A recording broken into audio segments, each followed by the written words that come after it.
Hello friends, তোমরা সবাই কেমন আছো? আশা করি ভালো আছো। আমি আজকে তোমাদের সঙ্গে শেয়ার করব তাল ফুলুরি। মানে তালের সিজন তো শেষ হতেই গেল, তো ভাবলাম এরপরে আর তাল পাওয়া যাবে না, তো ভাবলাম যে তালের ফুলুরিটা বানিয়েই ফেলি। তো আজকে ওর জন্য তাল ফুলুরি বানাবো, তো তোমাদের সঙ্গে সেটাই শেয়ার করব। তো তাল ফুলুরি বানানোর জন্য আমি এখানে নিয়ে নিয়েছি 1 কাপ তাল, মানে তালের পিউরিটা বার করে নিয়েছি। তালটা আগেই ভালো করে করে ছেড়ে তাল পিউরিটা বের করে রেখেছি, মানে তালের রসটা বার করে রেখেছি। তো 1 কাপ উঁচু উঁচু আমি তাল নিয়ে নিয়েছি। এখানে আছে 1 কাপ চিনি, এখানে আছে হাফ কাপ, মানে ছোটো কাপের হাফ কাপ ময়দা আছে, আর এখানে আছে হাফ কাপ চালের গুঁড়ো, মানে গোবিন্দভোগ চালের গুঁড়ো আছে।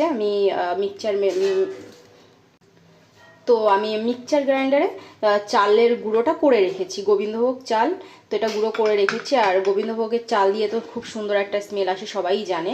তো এই চালটা দিলে স্মেলটাও সুন্দর হবে, টেস্টিও হবে, আর হচ্ছে একটু ক্রাঞ্চি টাইপের হবে, মানে একটু মুচমুচে টাইপের হবে। আর এখানে আমি নিয়ে নিয়েছি হাফ কাপ, মানে হাফ বাটি নারকোল কুড়িয়ে রেখেছি আমি।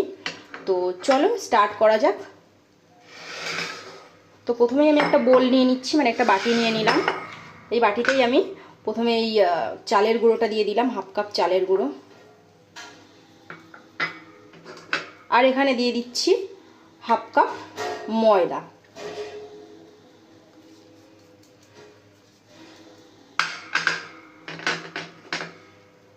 আর এখানে আমি দিয়ে দিচ্ছি ওই চিনিটা যে যার পরিমাণ মতনই দেবে। তো আমি 1 কাপ চিনি দিয়ে দিলাম, মানে একটু কম দিই, পরে আবার লাগলে আবার দেব। তারপরে আমি এখানে দিয়ে দিচ্ছি নারকোল কোড়াটা।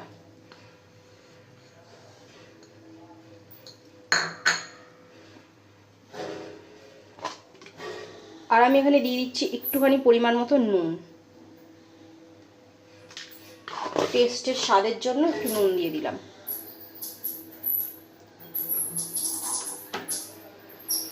এখন আমি তাল পিউরিটা দিয়ে দেবো।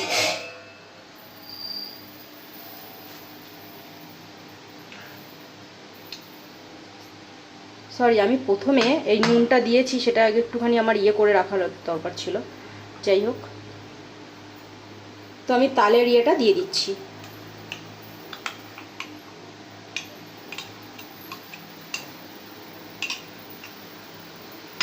এখন আমি হাত দিয়ে ভালো করে মেখে নেব। হাত দিয়ে আমি ভালো করে মেখে নেব।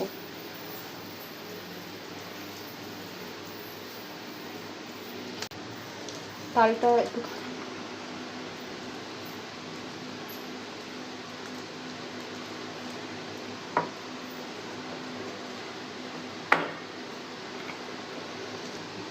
তো আমি সুন্দর করে মেখে নিয়েছি।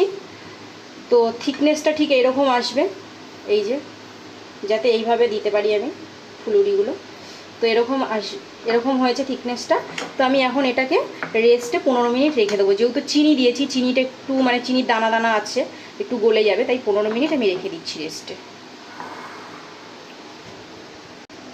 তো আমি 15 মিনিটের জন্য যেটা রেস্টে রেখেছিলাম, তো 15 মিনিট হয়ে গেছে। আর আমি কড়াইটাও বসিয়ে দিয়েছি, আর রিফাইন্ড অয়েলও দিয়ে দিয়েছি, সাদা তেল। এখন আমি তাল ফুলুরিগুলো ভেজে নেব।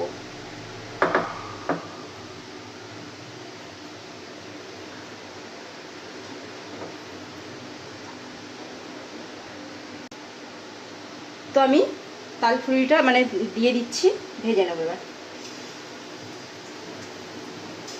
দেখুন ছোট ছোট করে দিয়ে নিচ্ছি আমি।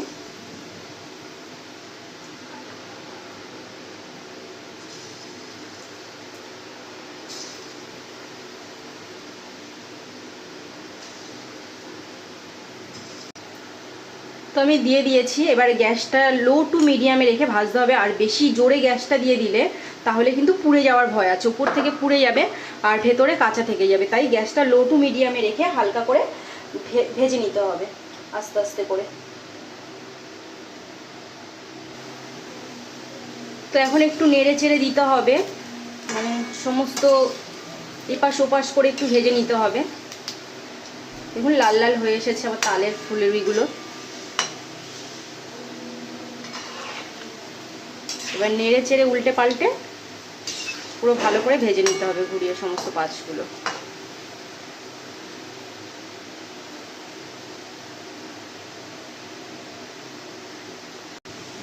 তো আমার তাল ফুলুরিগুলো খুব সুন্দর লাল লাল করে ভাজা হয়ে গেছে।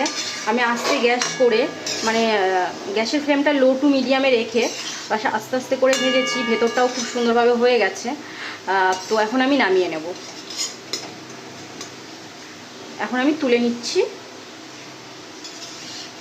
সমস্ত তাল ফুলুরিগুলো, আমি প্লেটে তুলে নিচ্ছি।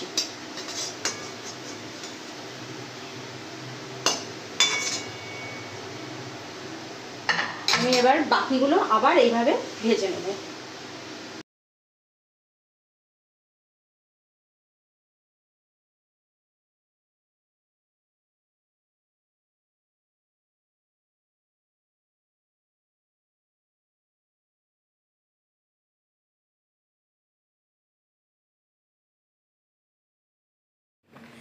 তো আমার সমস্ত তাল ফুলুরিগুলো মানে প্রায় ভাজা হয়ে গেছে, আমি এখন তুলে নেব।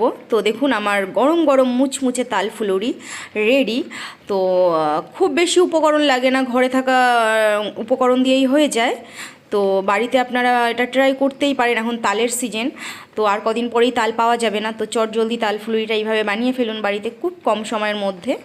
আর আমার ভিডিও যদি আপনাদের ভালো লেগে থাকে তাহলে অবশ্যই লাইক অ্যান্ড সাবস্ক্রাইব করতে ভুলবেন না।